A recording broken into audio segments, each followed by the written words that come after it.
and welcome to the Financial Wellness Hour. I am your host, Hirsch Sermon. I'm thrilled to have you here with me today on WGSN-DB, the Going Solo Network. This show is for those that are wanting to learn more about creating financial wellness. We're going to look at different life cycles, and we're going to explore them both financially and emotionally, because personal finances are usually not about the money. Rather, they are actually about the emotions associated with your finances. We may be somewhat general, and we would love to hear from you to make it more relevant and more personal. So please do reach out. You can reach me through my website, lifecycle.financial. That's lifecycle.financial. Or you can post your comments or questions on YouTube, Facebook, or wherever else you might be listening and watching this. So today's topic is an interesting one because trauma is so a part of our lives. It's impossible to avoid it. And it impacts us on so many levels, on a physical level, emotional level, a financial level. It may have happened years ago, or it might be something that's currently going on in your life, or it might be through a marriage or through the divorce process. And unfortunately, all too often, we actually carry that trauma with us. We carry it forward, even though that event might be years in the past. Often, we do not even realize we still have it with us or how much of it we are still carrying. Wouldn't it be amazing to understand our trauma, how to overcome it, and how to deal with it? And that's exactly why I have Leslie Trager with us today. Leslie is a resiliency expert and trauma recovery coach, helping others through their journey. Leslie, welcome to the Financial Wellness Hour. Thank you so much. It's my delight to be here. It's a pleasure to have you. And I love this topic. And, it's something we have not covered over the last 2 years. So I think it's going to be enlightening for many, myself included. So, and you have a passion. We've spoken a few times. We've emailed. We've connected in different ways. But you have a passion and a real drive in sharing your message that comes from your own challenging journey to overcome trauma and physical restraint that came with that. Can you share a little bit about your story and where your strength comes from? Yes, I can.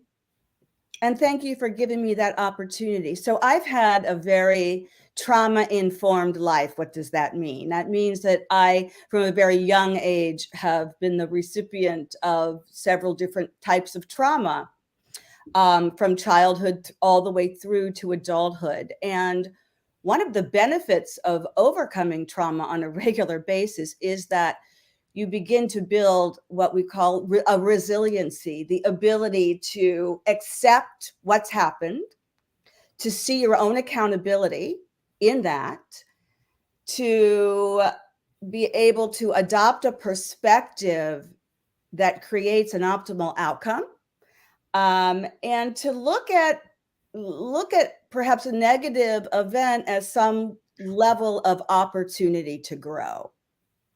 And when you're able to do that in combination with being able to not be hijacked by all of the negative messaging in your brain, because that is our greatest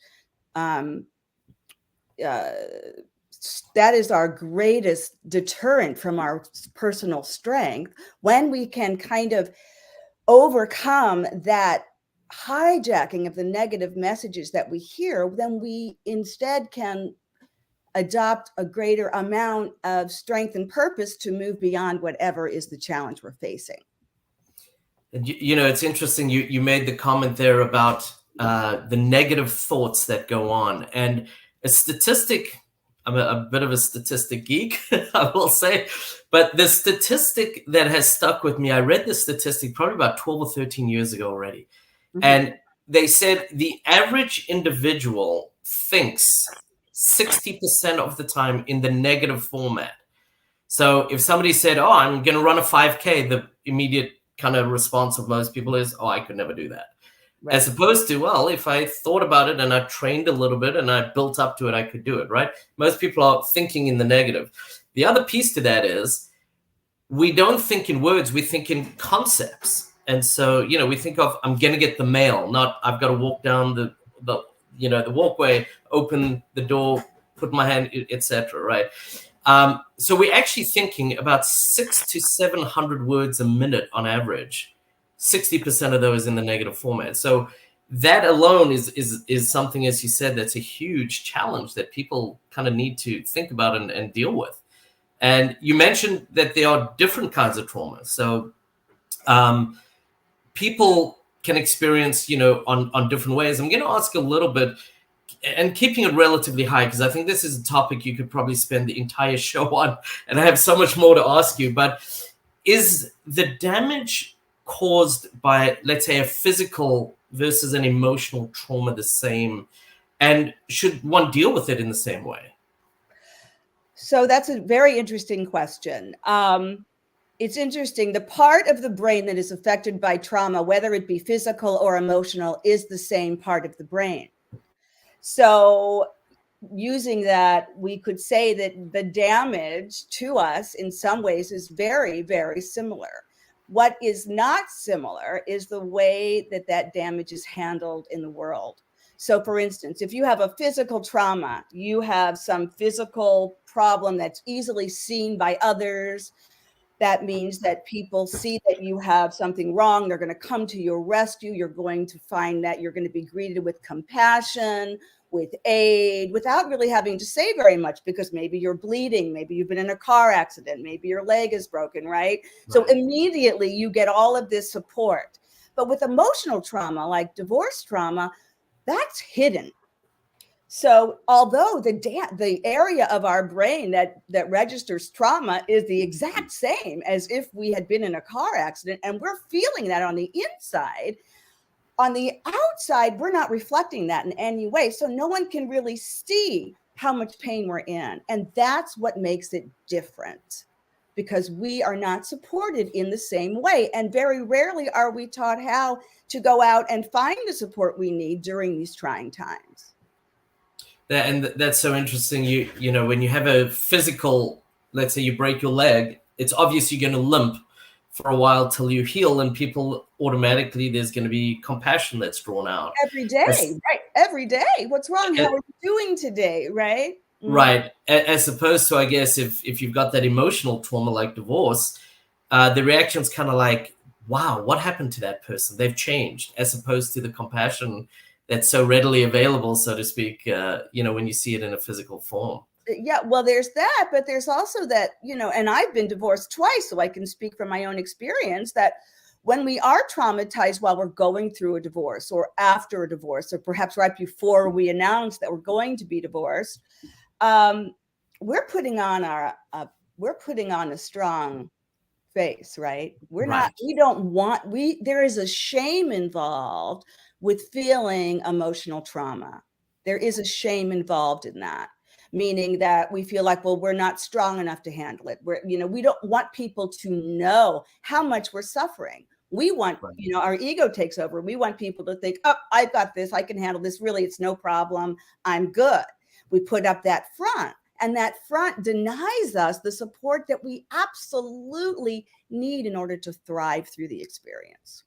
So I'm going to ask you just to elaborate a little, because I'm going to ask you to talk a little on the effects of trauma as someone goes through a divorce process. You've started on that. I'm going to ask you to elaborate and go further. Okay.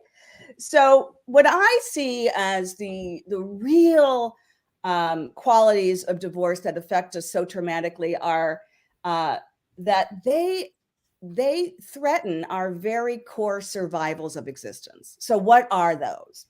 They are, I'm safe, I exist, I'm nourished, my needs are being met, and I belong. Now, look at those 5 characteristics with trauma. What happens? We don't feel safe. Our existence has completely been disrupted, so we don't even know how we're going to exist. We absolutely do not feel nourished. If anything, we feel like we're being starved, and our needs are not being met, and we have just lost our core understanding of where we belong. So we are being threatened on every level of survival when we are going through a divorce, and people don't think about that. And these are some of those hidden reasons why we're affected so dramatically, so negatively, that we can't quite understand. I've seen women and men going through a divorce, women and men who are strong, capable, successful people who, when going through a divorce, they're just suddenly like a wet dog with their tail curled up under, in between their legs, shaking. And they're like looking like, I can't understand why I feel that I'm so broken. But these are the reasons, because our core needs for survival are being threatened. So, for those of you who took psychology in high school or in college, that Maslow's Theory, the hierarchy of needs, certainly is playing in tremendously here. And, I've always thought that was cool, but I never really was able at 20 years old to relate it to my life. But it makes total sense, right? And I have been through divorces, I think most of my audience knows. But so definitely something there. The emotions play in, and emotions often are a chemical reaction, not what people always understand that to be. And so, you're not at your best. I mean, you've kind of said that, and it leads to self-doubt because I'm usually better than this. So I think that all plays in tremendously.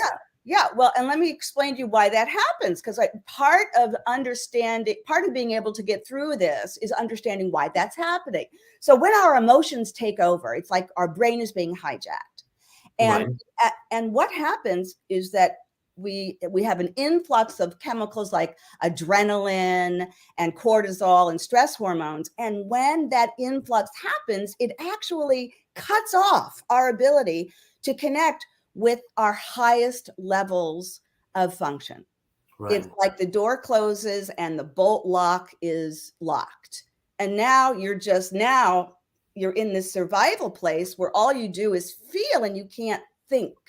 So we are in this moment of time where our highest levels of functioning are absolutely necessary. And yet our emotional reaction to the event keeps us from reaching those levels. Right. And we see that. I mean, we are physical beings. We see it in nature. When an animal's being attacked, they go back down to that basic instinct of, how do I survive this moment? There's nothing else.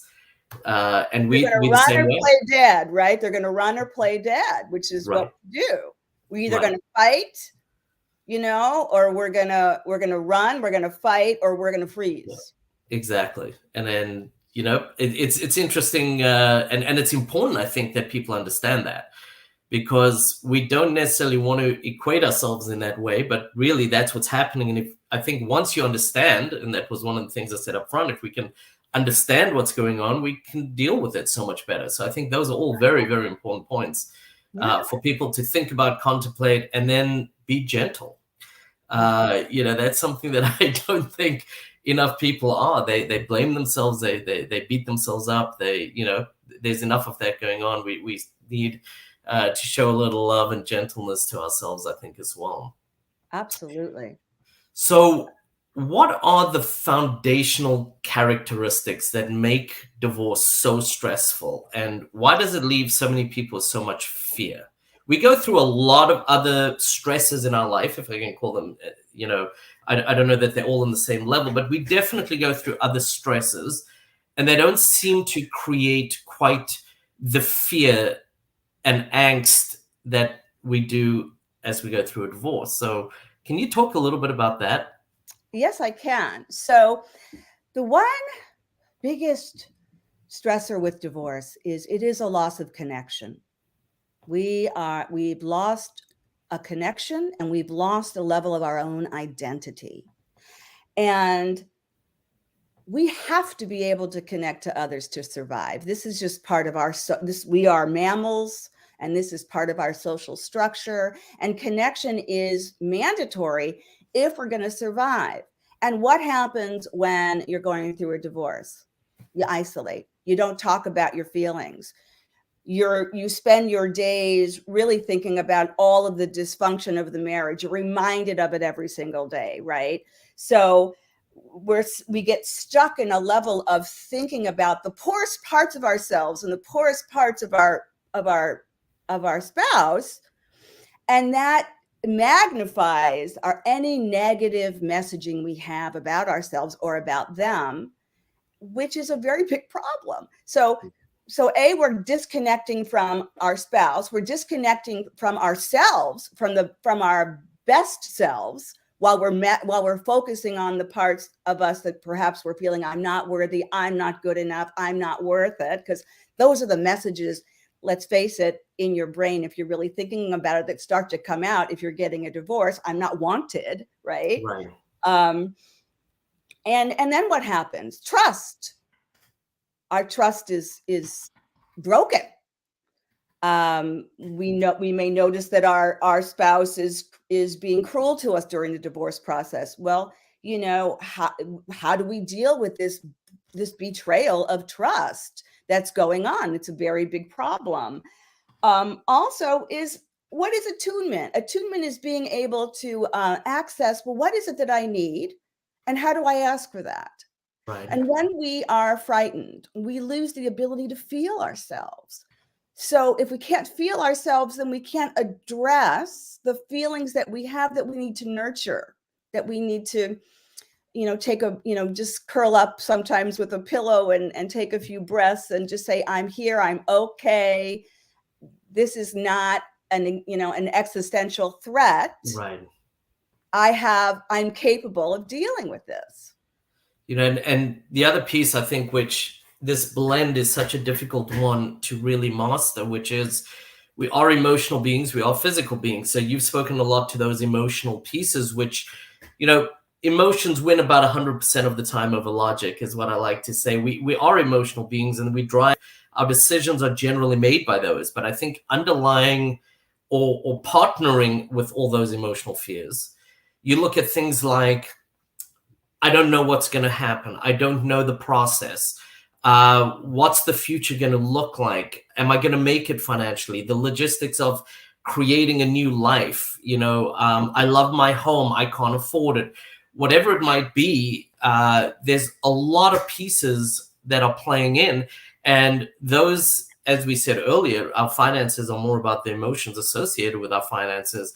Those create additional emotional reactions to it all, which I think becomes very powerful in, I got to overcome this. I got to move forward. How do I do this? And this is all part of the trauma that we're speaking about, right? And understanding it and moving it forward. The fear of the unknown. And if we can look at that and say, okay, so I can acknowledge that I have a fear of the unknown. I don't know where I'm going to live. I don't know what my financial monthly nugget's going to be yet. I don't know how I'm going to deal with the kids, all of these things. Can we also, though, if we're going to acknowledge that there's fear there, we also have to acknowledge there's opportunity there. And that's absolutely right size that fear is by looking at, well, what are my opportunities? And if we can focus on the opportunities over the fear, then we can calm down that emotional reaction and begin to get back into our cognitive thinking mind in order it's funny you say that. Actually, the very first blog I ever wrote that got picked up by kind of other media, I originally called it Divorce is Awesome, right? And everyone was like, you can't call it that. So I called it Perspective. But the rest of the article was all the same. And that was really that when I was going through my divorce, which had now been finalized for about 6 months to a year, I don't remember exactly, I really thought like my life is over. And we're going to speak a little bit still about identity and all those kind of things, personality, all that. But it was like an excruciating death. I didn't know, I was fearful, all the things that we've mentioned. And then I realized at some point, it really is an opportunity that's out there for us. And we don't know what the future holds, but we can work towards identifying what we want and working towards that. One of the things when I build a budget with somebody, I build them differently to most. Most people don't have a budget to begin with, but most people are like, how much do I earn? How much do I spend? Kind of put a prayer up there that there's something at the bottom line. When you go through a divorce, you have to look at it very differently. You got to understand what is my lifestyle now? You do need to understand that. You also got to understand that's going to change. You now have 2 homes, 2 households, same income generally. There may be a little added by somebody going back to the workforce, but something's going to change. You can't live that exact lifestyle. So when I build that budget, I start with the basics. What is your essential spend only? And then we add all those other pieces. And now we actually not only can build a life because we know where we want to go, we've also got a little bit of a negotiation strategy going into that divorce as well, which becomes a big piece, right? Because we need to be able to know what our minimum is, what our maximum has been, and we want to come somewhere in between, and that's part of the strategy we want to build. But knowledge becomes, I think personally, and I've seen this, knowledge and planning become an enormous part of overcoming some of those fears that we've mentioned earlier before. Yes. So, and we do have to start heading into a break. So before we do, I'm going to ask, how can people get in touch with you? What's a good, easy way for them to remember your contact information? The easiest way to reach me is to remember these 3 words: evolve beyond trauma. My website is evolvebeyondtrauma.com. If you go to that website, evolvebeyondtrauma.com, you can reach me there. You can email me from there. You can message me from there. It's the best way to reach me. So I would recommend not only to reach out to Leslie, but in addition, there is some great information on there as well. So I would recommend definitely going there, taking a look. When we come back, I will recap some of the things we've spoken about. I have not been able to write them all down, but we will recap some. But let's pay a couple bills and we'll be back soon.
Hello and welcome back to the Financial Wellness Hour. We are on WGSN-DB going solo.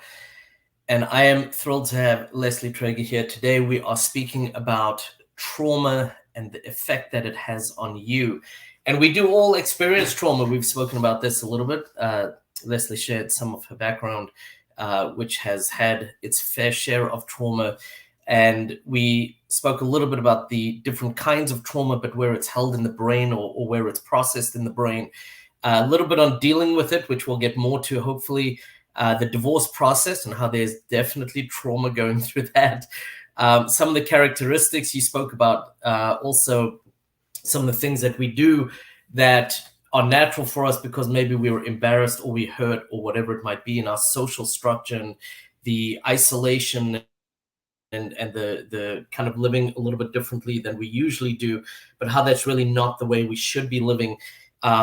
We also spoke about understanding it, identifying it, which we're going to hopefully get to more of, and that this is something that we carry forward even often years beyond the event of whatever might have triggered it itself.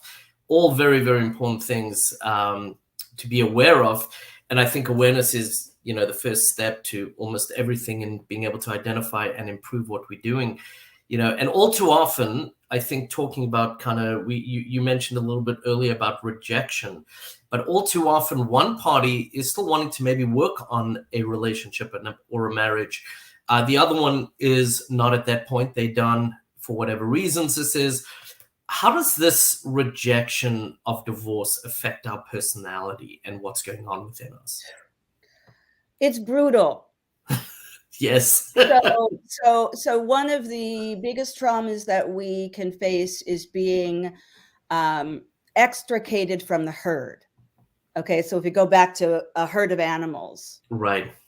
To be pushed out of that group and held out, we don't want you anymore, you're not welcome here, is truly a threat to our own personal understanding of who we are. What's wrong with me that they don't want me? So in many situations, people get divorced and they have an amicable divorce, and that's a beautiful thing. And that's really what we all strive for. But, even for me, I've had a divorce where my partner did not feel that way. And, how do we deal with that? How do we deal with that level of rejection? Because it really is powerful and brutal.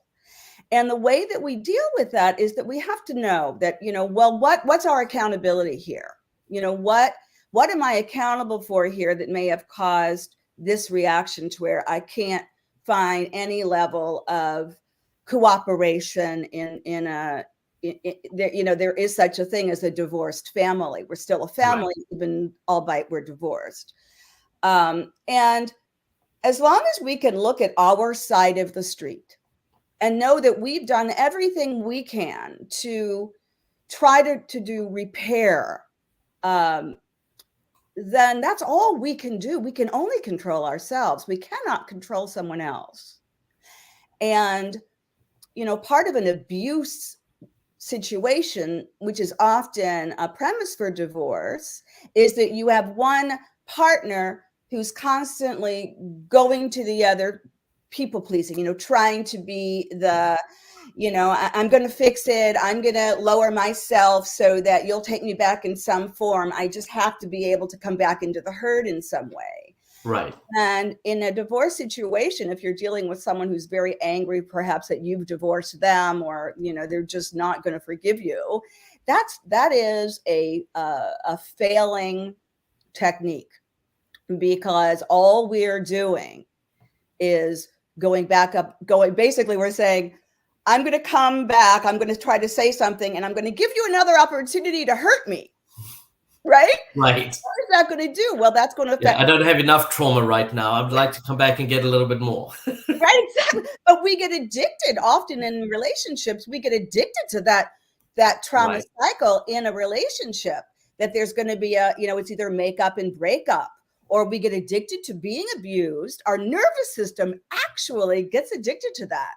And if we leave that divorce, if we leave the marital home, for instance, during the divorce process, and things at home seem to become a little more mundane, our body actually craves the confrontation. We crave the conflict. And so because of that nervous system reaction of craving, we'll create the conflict.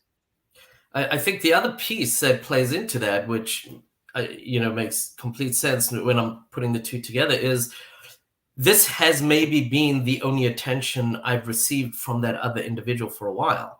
And so I'm at least getting attention versus being ignored and rejected, which is a big piece. And, after people have been married for a while, we see their identity aligning with their married life, right? I'm a mom, I'm a dad, I'm a spouse, I'm a PTA member, whatever it might be, right? And as you said, now all of a sudden you're extricated from the herd, you're pushed out from a lot of these. What does divorce do to a person's identity? Well, it can either be threatening. It can easily be threatening to someone's identity. They don't know who they are without playing that role, the mother, right, the wife, the PTA mom. It's also, however, an opportunity to really find out who you are. So I'll give you an example. One of my children said to me many years after I got divorced from her father that she was so happy I had done that, because she got to meet who I truly am. She got to see me for all of the strengths and goodness that I am. And in my married life, I was often not given the opportunity to use my voice and be authentic in what I shared every day. So we can look at divorce as being very threatening and frightening, but we can also look at it as, well, this is an opportunity to truly understand who I am. What are my needs? What are my values? Are my actions aligned with my values and with my integrity? You know, that's a really important muscle to build in life. And it gives us an opportunity to strengthen it. And you know, that there's a question kind of being formed in my head as you're speaking, and it's really, are you living your values if you say, I really want to be with somebody who doesn't want me? Right? Yes, there is the rejection component, but at the same time, what are we sacrificing? What are we giving up? What are we diluting of ourselves for this relationship that really does not sound like a very healthy relationship to begin with, if one person doesn't want the other and only one person is engaged in the relationship? You know, and if you think about it from that level, that perspective, well, I do want to live my values. I think everybody wants to live their values. Nobody says, oh, I have these values, I don't want to live them. Everyone, you know, that's why you have them, because they're important to you. And this really does give you that opportunity to be a better parent, right? There are still parts of that identity that are still there. You don't stop being a parent just because you're divorced. The husband and wife side ended, right? I actually know a divorce coach who says she really hates the term a failed marriage. She calls it a complete marriage. At that point, you've probably got everything out of that relationship you would have, and now it's time to move on and build a better you. And I really like that approach, and I think it plays in nicely with what you say. I agree with you. It's a beautiful approach. Yeah. And so how can divorced people reverse these effects that are kind of within themselves? Support. So we have to be able to reach out. We have to be able to reach out to our friends, to our family, and say, I'm really hurting. I'm feeling threatened, or, you know, whatever it is, so that people know we need extra support. We can join divorce, you know, support groups, because that's really often needed. Sometimes it's easier to talk about the problems we're having in a group of people that are basically strangers to us than it is to our friends. I mean, let's face it, when we're married, our friends are married friends. Now we're getting divorced. Who can we trust? Who is in that circle of trust? It becomes smaller and smaller. Right. And so that circle of trust, we can find it in support groups, so that we can learn that we're not alone in the feelings that we're having, that they're perfectly normal. And we wouldn't be normal, in fact, if we weren't doubting ourselves. You know, and where am I? When am I? I love this little phrase, where am I? When am I? Where am I? Well, I'm sitting in my home. When am I? Well, it's Tuesday. You know, in this moment, I have a roof over my head, and the electricity is working, and my refrigerator is filled with food, and there's nothing threatening my existence. So this threat that we feel of the unknown, we have to right size it, because it's not real.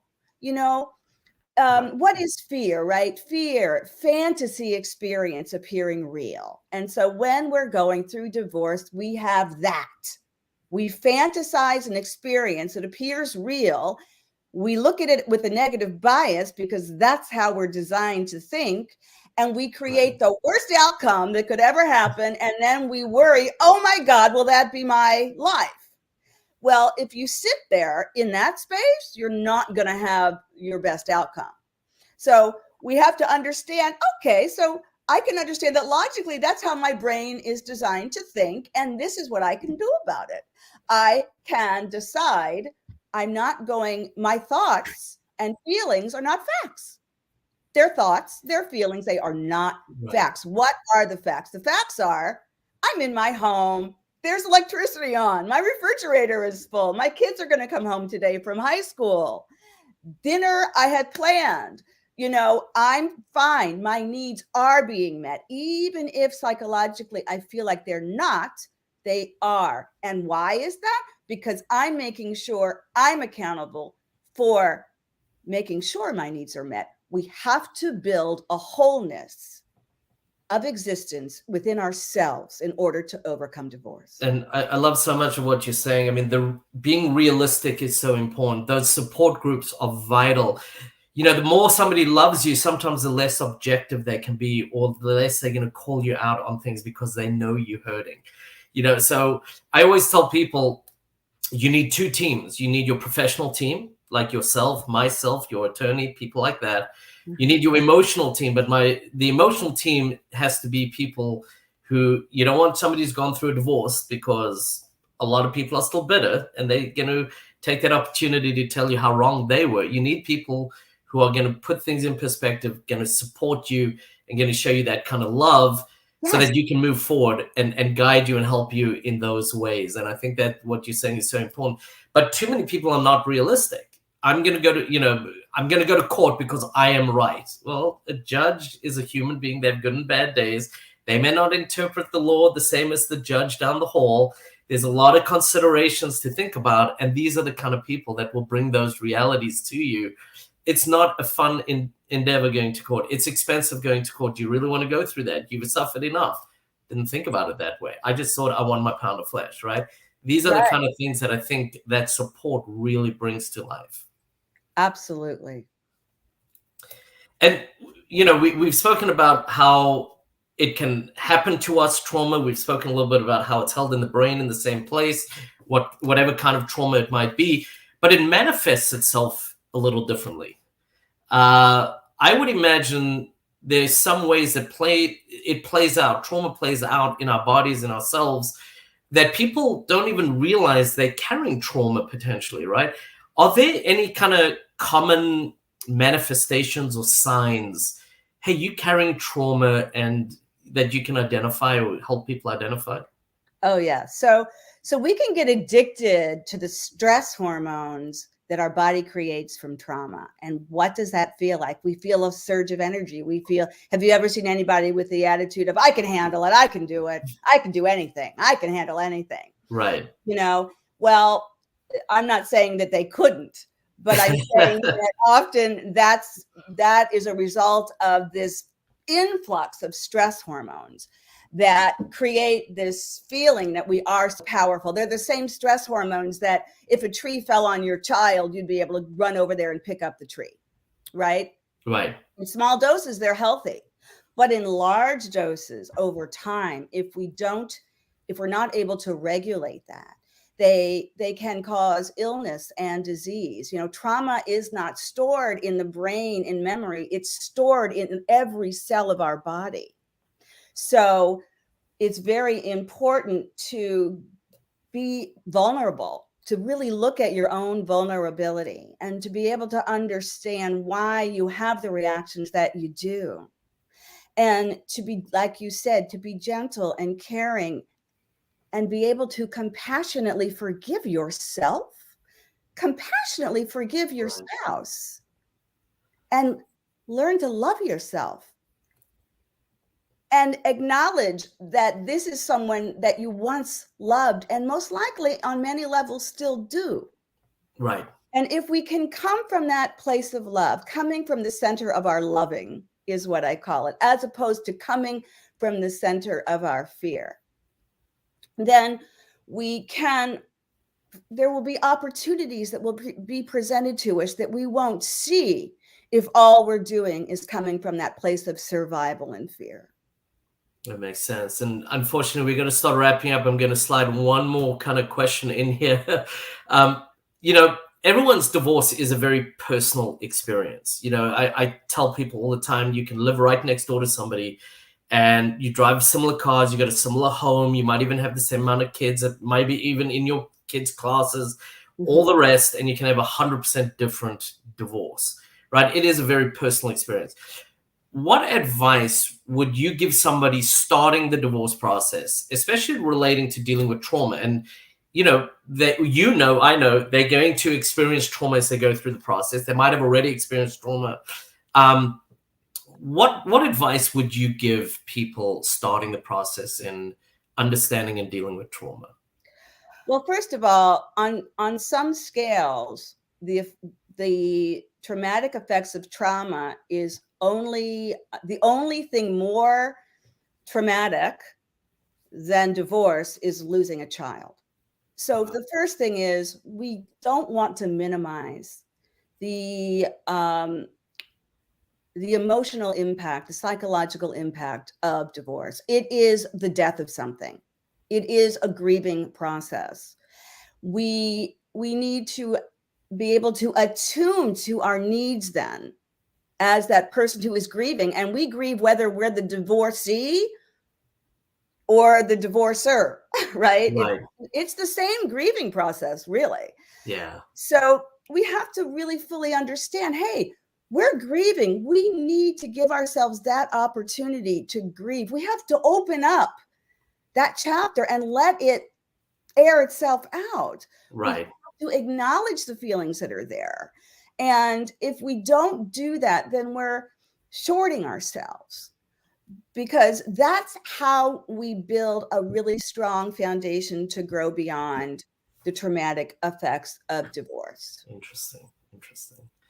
Now, I'm going to say this from the cold, heartless MBA, CPA, financial analyst guy, that I kind of used to scoff at self-care and exactly what you've just said. I always thought like, I was very black and white in all these things. I didn't believe in all of it. When I went through my divorce, somebody said to me, well, why don't you try meditation? Why don't you try this? And I am so sold on it. And we carry so much in our bodies. And if we could become more tuned to what our body is telling us, yes, I think there's so much that we could move forward that is holding us back often. Yeah, absolutely. So everything you said, I think really your body is talking to you every day, all day. And, right. Just listen to it. And, you can move forward. You really can. Right. And go ahead. How to listen. We have to learn how to listen to our bodies. There's something that I teach, and I call it manually hacking the nervous system. And there are things that we can manually do with our hands and with balls and other small tools that help us regulate our nervous system so we can come back into touch with how we're feeling. Right. As long as we're in touch with how we are feeling and we take care of those needs, we're always going to be okay. That's great. It's a great way to wrap it up. Before we do, though, can you just share a little again, if they want to get in touch with you, how can they, to learn more about you and to learn more about your services? Please come to my website, evolvebeyondtrauma.com. I'm there. I'm on Instagram, Leslie Trager. That's my name.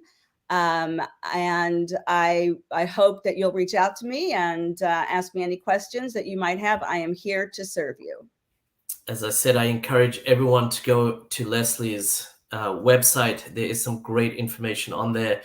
You can see her in person as well. There's a video or two on there that she speaks to you and starts the process with you. Leslie, thank you for joining us, for shedding light, sharing your insights and a little bit of your story.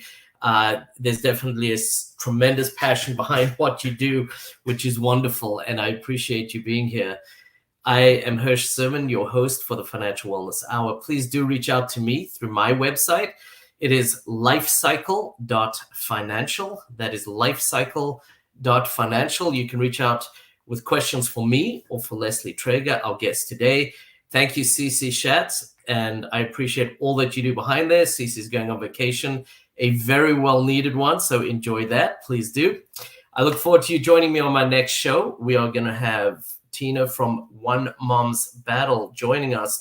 She's going to talk about some of the new laws that have been passed, and she was integral in them, so I am excited for that show as well.